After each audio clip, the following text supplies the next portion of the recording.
அனைவருக்கும் வணக்கம். மனிதனா பிறந்த நாம எல்லோருமே ஒவ்வொரு தேவைக்காக ஒவ்வொரு ரூபத்தில் இருக்கக்கூடிய இறைவனை தரிசனம் செய்து வழிபாடு செய்கிறங்க. குறிப்பாக பழனி முருகன் கோவில் அப்படின்னு பார்த்தீங்கன்னா, ராஜ அலங்காரத்தில் இருக்கக்கூடிய மூலவரை வழிபடுறது நல்லதா, ஆண்டி கோலத்தில் தரிசிப்பது நல்லதா, அப்படி நம்ம எந்த கோலத்தில் வழிபட்டால் என்ன மாதிரியான பலன் கிடைக்கும் அப்படிங்கிற சந்தேகம் நிறைய பேருக்கு இருக்குது. இன்னும் சில பேருக்கு இந்த ராசிக்காரங்க சரியாக இந்த கோவிலுக்கு போய் வழிபாடு செய்யும்போது நல்லது நடக்குமா, நான் ஒரு சிலர் சொல்கிறத கேட்டிங்கன்னா, நான் இந்த மலை ஏறி வழிபட்டுட்டு வந்ததுக்கு பிறகு இப்போ என்னுடைய பொருளாதாரம் நல்ல உயர்வாக இருக்குது, நான் நிம்மதியாக இருக்கேன் அப்படின்னு சொல்லுவாங்க. ஆனால் ஒரு சிலர் நான் இந்த கோவிலுக்கு போயிட்டு வந்ததுக்கப்புறம் எனக்கு நிறைய பிரச்சனைகளை பார்த்துருக்கேன், எனக்கு எதுவும் சரியானது போல் இல்லை அப்படின்னு சொல்லுவாங்க. ஆனால் கடவுள் என்பவர் ஒருவரே. நாம் எல்லோருக்குமே நல்ல வழி காட்டக்கூடிய அந்த கடவுளுடைய கோவிலுக்கு நம்மளுடைய சரியான நேரம், நாம் எந்த நாளில் போய் வழிபாடு செய்யணும், நம்மளுடைய ராசிக்கு தகுந்தாற் போல் என்ன மாதிரியான பலன் கிடைக்கும் அப்படிங்கிறத எல்லாம் நாம் தெரிஞ்சுக்கணும். முக்கியமாக நாம் பழனி முருகன் கோவிலுக்கு எந்தெந்த ராசிக்காரர்கள் போகும்போது என்ன மாதிரியான பலன்கள் பெறுவாங்க அப்படிங்கிறது தான் முக்கியமாக இந்த வீடியோவில் பார்க்க போகிறோம். இந்த வீடியோ கண்டிப்பாக உங்களுக்கு ரொம்ப பயனுள்ளதாக இருக்கும். கடைசி வரைக்கும் ஸ்கிப் பண்ணாமல் பாருங்கள். நீங்கள் கடைசியாக பழனிக்கு எப்போ போயிட்டு வந்தீங்க, பழனிக்கு போய் நீங்கள் பார்த்து ஆச்சரியப்பட்ட விஷயங்கள்லாம் என்ன அப்படிங்கிற உங்களுடைய கருத்துக்களை கமெண்ட் பாக்ஸில் பதிவிடுங்க. அது மட்டும் இல்லாமல் 12 ராசியில் நீங்கள் என்ன ராசிக்காரங்க என்பதையும் மறக்காமல் கீழே கமெண்ட் பாக்ஸில் பதிவிட்டுருங்க. மேலும் பழனி ஆண்டவருக்கு அரோகரா, தண்டாயுதபாணிக்கு அரோகரா என்ற வாசகத்தை கமெண்ட் பாக்ஸில் பதிவிட்டுட்டு வீடியோவை ஸ்கிப் பண்ணாமல் பாருங்கள். நீங்கள் இன்னும் உற்சாகம் டிவி சேனலை சப்ஸ்கிரைப் பண்ணாமல் இருந்தால் சப்ஸ்கிரைப் பண்ணிக்கோங்க.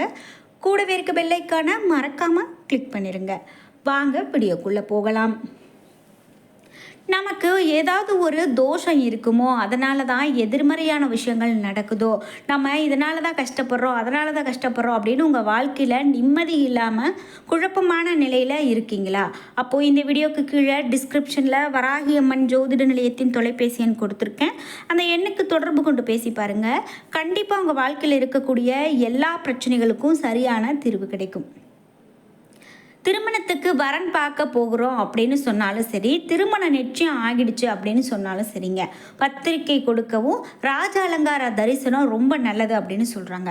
அதே போல் புதுமனை வாங்குவது, விற்பது, வீடு வாங்குவது, கட்டுவது, கிரகப்பிரவேசம் செய்வது போன்ற நல்ல நிகழ்வுகளுக்கும் நம்மளால் இயலக்கூடிய விஷயங்களுக்கு இறைவனுடைய ஆசீர்வாதம் கிடைக்க ராஜ அலங்கார கோலத்தை தரிசனம் செய்கிறது ரொம்ப நல்லது அப்படின்னு சொல்கிறாங்க.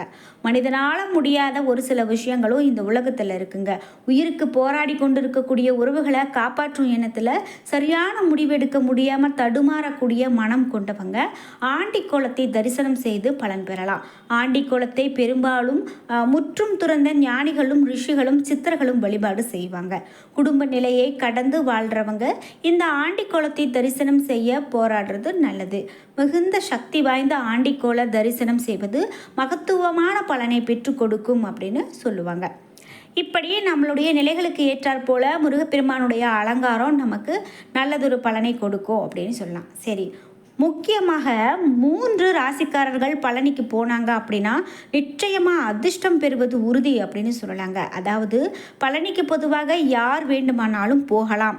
செவ்வாயினுடைய கதிர்வீச்சு அதிகம் இருக்கக்கூடிய இடம் அப்படின்னு சொல்கிறதால இந்த குறிப்பிட்ட 3 ராசிகள் போகிறது ரொம்ப நல்லது அப்படின்னு சொல்கிறாங்க. முக்கியமாக என்னென்ன ராசி அப்படின்னு பார்த்தீங்கன்னா, மேஷ ராசி மற்றும் விருச்சிக ராசிக்காரர்கள் பழனிக்கு வந்தாங்க அப்படின்னா மிகப்பெரிய அளவில் அதிர்ஷ்டம் கிடைக்கும் அப்படின்னும், மேச ராசி பரணி நட்சத்திரக்காரர்கள் பழனிக்கு செல்வது நிச்சயம் நன்மையை தரக்கூடியது என்றும், செவ்வாய் தோஷம் உடையவங்க செவ்வாய் என்று போகரை வழிபட செவ்வாய் தோஷம் நீங்கும் அப்படின்னும் சொல்லப்படுதுங்க. அதாவது பழனிமலைக்கே நம்ம முக்கியமாக செவ்வாய்க்கிழமைகளை போடுறது ரொம்ப நல்லது அப்படின்னு சொல்லுவாங்க. அது மட்டும் இல்லாமல் நம்ம போகரையும் வழிபட்டு வர்றது ரொம்ப சிறப்பு. மேலும் பழனிக்கு போனோம் அப்படின்னாலே ஒரு சில தோஷங்கள்லாம் விலகி போகும் அப்படின்னு சொல்லுவாங்க. அதனால் மலை ஏறி போய் நாம் இந்த பழனி ஆண்டவரை தரிசனம் செய்துட்டு வந்தோம் அப்படின்னா நம்ம வாழ்க்கையில் அதன் பிறகு நாம் காணக்கூடிய மாற்றங்கள் ஏராளமாக இருக்கும் அப்படின்னு சொல்கிறாங்க. சரி, மேஷராசிக்காரர்களுக்கு பழனிக்கு போவதால் என்ன மாதிரியான பலன் கிடைக்கும் அப்படின்னு பார்க்கலாம். பொதுவாக மேஷ ராசி மற்றும் மேஷ லக்னக்காரர்கள் பழனியில் வீற்றிருக்கக்கூடிய பால தண்டாயுதபாணியை தரிசிக்கிறது அவர்களுக்கு எதிரிகள் தொல்லையிலிருந்து நீக்கக்கூடியதாக இருக்கும். தொழில் வளம் ரொம்பவே சிறப்பாக இருக்கும். கோடீஸ்வரராகக்கூடிய வாய்ப்பினை கூட மேஷராசிக்காரர்களுக்கு ஏற்படுத்தும். அவர்களுக்கு அதற்கான வழிமுறைகளை முருகப்பெருமான் ஏற்படுத்தி கொடுப்பார் அப்படின்னும். மேஷராசிக்காரங்க சாதாரணமாக நான் பழனிக்கு போயிட்டு வந்தேன், என்னுடைய வாழ்க்கையில் இந்த திருப்பங்களை பார்த்தேன் அப்படின்னு சொல்லக்கூடியதை நம்மளால் பார்க்க முடியும். இதே போல் அடுத்ததாக மிதுனம் ராசி. மிதுன ராசிக்காரர்கள் இந்த பழனி ஆண்டவரை போய் வழிபட்டுட்டு வராங்க அப்படின்னா உங்களுடைய வாழ்க்கையில் பொதுவாக அதிர்ஷ்டம் வர்றது கிடையாது. மிகவும் அரிதாகத்தான் இந்த அதிர்ஷ்டம் வரும். மிதுன ராசிக்காரர்கள் அடிக்கடி தங்களுடைய வாயில் இருந்து வரக்கூடிய கடும் சொற்களால் பலரை காயமாக்கிவிட்டு பிறகு வருத்தப்படுவாங்க. அத்தகையவர்கள் பழனி தண்டாயுதபாணியை வழிபட்டு வந்தாங்க அப்படின்னா நாக்கு வன்மை அதிகரிக்கும். இதனால் தொழில் வளம் பெருகும். இதனால் பண வரவு அதிகரிக்கும். உங்ககிட்ட ஒரு வறுமை இருந்தால் கூட அந்த வறுமை உங்களை விட்டு ஓடி போகும். இப்படி மிதுன ராசிக்காரர்களுக்கு சொல்லப்படுது. இதனால் அவர்களுடைய குடும்பம் அடுத்தடுத்த தலைமுறைக்கு ரொம்பவே செழிப்போடு இருப்பாங்க அப்படின்னு சொல்லலாம். நீங்கள் மிதுன ராசிக்காரர்கள் என்றால் பழனி ஆண்டவருக்கு அருகுரா என்ற வாசகத்தை கமெண்ட் பாக்ஸில் பதிவிட்டுட்டு வீடியோவை பாருங்கள். கடைசியாக நீங்கள் பழனிக்கு எப்போ போனீங்க, அல்லது எனக்கு போகிறதுக்கான சந்தர்ப்பம் இது வரைக்கும் அமையலை அப்படின்னா கூட இனிமே கஷ்டப்பட்டாவது பழனிக்கு போயிட்டு வந்துடுங்க. கண்டிப்பாக உங்கள் வாழ்க்கையில் நல்லதொரு திருப்பத்தை காண முடியும் அப்படின்னு சொல்லலாம். இதே போல் விருச்சிக ராசி. விருச்சிக ராசிக்காரர்கள் அதிகமாக கோபப்பட்டு பேசக்கூடிய தன்மை கொண்டவங்க அப்படின்னு சொல்லலாம். சாதாரணமாக நம்ம வீட்லேயே கூட அல்லது அலுவலகம் அந்த மாதிரி நாம் மற்றவங்க கிட்ட கோபத்தை அதிகமாக காட்டக்கூடியவர்களாக விருச்சிக ராசிக்காரர்கள் இருப்பாங்க.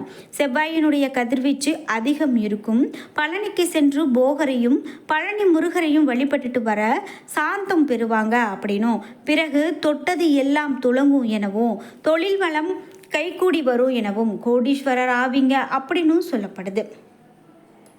குறிப்பாக பழனி ஆண்டவரை நாம் வழிபட்டு வரும்போது நம்ம வாழ்க்கையில் இருக்கக்கூடிய முக்கியமான விஷயம் திருமணம் நடக்கலை, இந்த தோஷத்தால் இவர்களுடைய வாழ்க்கை இப்படி மாறி இருக்கு அப்படின்னு சொல்கிறதெல்லாம் நீங்கும்னு சொல்கிறாங்க. இதே போல் பழனிக்கு சென்றால் சனி கிரக பாதிப்புகள் நீங்கும் அப்படின்னு சொல்கிறாங்க. இது எதனால் சொல்லப்படுது அப்படின்னு பார்த்திங்கன்னா, உயிர்கள் வாழ்வது என்னால் தான் என்று கர்வம் கொண்ட சூரிய பகவானை சபித்தாராம் சிவபெருமான். சாபம் தீர இங்கு பூஜித்தான் சூரியன் அப்படின்னு சொல்லுவாங்க. அதாவது சிவபெருமானுக்கு தெரியாமல் தட்ச யாகத்தில் கலந்து கொண்டதால் ஈசனிடம் தண்டனை பெற்ற அக்னியும் வாயுவும் இங்கு வழிபட்டாங்க அப்படின்னு சொல்லுவாங்க. குறிப்பிட்டு ஒரு முறை கோபம் கொண்ட திருமகளை புறக்கணித்தாராம். தன்னுடைய பதியை அடைய திருமகள் இங்கு தவம் செய்தார் அப்படின்னும். அதை விஸ்வாமித்திரர் வசிஷ்டர் ஆகியோருக்கு இடையே நடந்த போரில் விஸ்வாமித்திரருடைய ஆயுதத்தை வென்றதால் அகம்பாவம் கொண்டது காமதேனு. இதனால் ஏற்பட்ட பாவம் தீர காமதேனு வழிபட்ட தலம் அப்படின்னும், ஒரு முறை பிரம்மா தானே முதல்வரானவர் என ஆணவம் கொண்டாராம். இதனால் சினம் கொண்ட ருத்ரன் வேடுவனாக பிறக்கும்படி பிரம்மனுக்கு சாபமிட்டாராம். தன்னுடைய தந்தை பிரம்மனுக்கு சாப விமோச்சனம் தரும்படி முருகனை பிரார்த்தித்து கொண்டாராம் நாரதர். பிரம்மன் தவறை உணர்ந்து இங்கு முருகனை வழிபட்டு சாப நிவர்த்தி அடைந்தாராம்.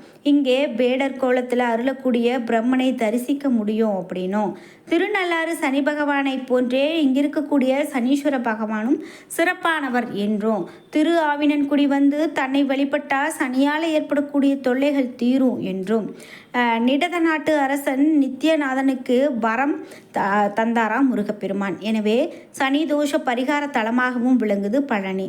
அதே போல் அங்காரகனான செவ்வாயும் பழனி முருகனை வழிபட்டு நலம் பெற்றாங்க அப்படிங்கிறது தல புராணங்கள் வழியாக சொல்லப்படுதுங்க. அதனால் நாம் பழனி போய் வழிபட்டோம் அப்படின்னா கண்டிப்பாக நமக்கு சனி கிரக பாதிப்புகள் கூட நீங்கி போகும் அப்படின்னு சொல்கிறாங்க. என்ன நண்பர்களே, இன்றைக்கி பழனிக்கு போகிறதால ஒவ்வொரு ராசிக்கும் என்னென்ன மாதிரியான பலன்கள் அமையுது அப்படிங்கிறத சிறப்பாக தெரிஞ்சுக்கிட்டோம். இந்த வீடியோ கண்டிப்பாக உங்களுக்கு ரொம்ப பயனுள்ளதாகவும் பிடித்ததாகவும் இருந்திருக்கும். வீடியோ உங்களுக்கு பிடிச்சிருந்தால் லைக் பண்ணுங்கள், ஷேர் பண்ணுங்கள், கமெண்ட் பண்ணுங்கள். நீங்கள் இன்னும் உற்சாகம் டிவி சேனலை சப்ஸ்கிரைப் பண்ணாமல் இருந்தால் சப்ஸ்கிரைப் பண்ணிக்கோங்க. கூடவே இருக்க பெல் ஐக்கானை மறக்காமல் கிளிக் பண்ணிடுங்க. நன்றி வியூவர்ஸ்.